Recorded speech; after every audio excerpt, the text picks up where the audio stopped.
Lalaki na rescue makalis dikitan pang malamos sa kadagatan sakop kan Virac, Catanduanes. Mantang sarupang lalaki gadan makalis na malamos sa waterfall sa parehong banwaan. Uyan report ni Rosie Nieva. Maswerteng na rescue ang sarong 18 anyos na lalaki na dikitan pang malamos sa dagat na sakop kan Barangay Salvacion, Virac, Catanduanes. Sigun sa report, pinurbaran kaining ko anon ang nahulog na tsinela sa dagat, alagad na darainikan makusog na hukul kan kadagatan.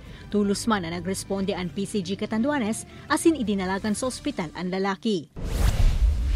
Gadanan sarong 22 anyos na lalaki makalis malamos sa sarong waterfall sa Barangay Hikming, Virac, Catanduanes. Sa report kan mga otoridad, Abril 28 kan magduman ang biktima kaibanan ang mga amigo kaini sa lugar, nag-irinuman asin nagkarigos. Kan hapon na, pighanap na kan grupo ang biktima alaga daini nakua. Kinaagahan na kan madukayan ang lawas kan biktima na mayo ng buhay mantang nagpapataw-pataw sa tubig. Dai manali kayan kang inaakan biktima na magkulog ang buot, huli ta dai tulos sa inda na ipaaram na dai pala nahiling kan mga kaibanan an sa iyang aki antes nagpuruli. Magdamsin na ng totoo, sir. Kung natatapigdibon nila yan sa aki, kung binabayan nila naman sa pools. Huli sa insidente, para mientras mo ng pigsarakan barangay ang nasambitan ng lugar.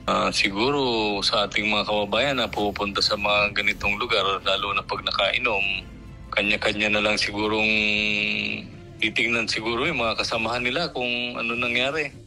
Ini si Rosie Nieva, Balitang Bicolandia.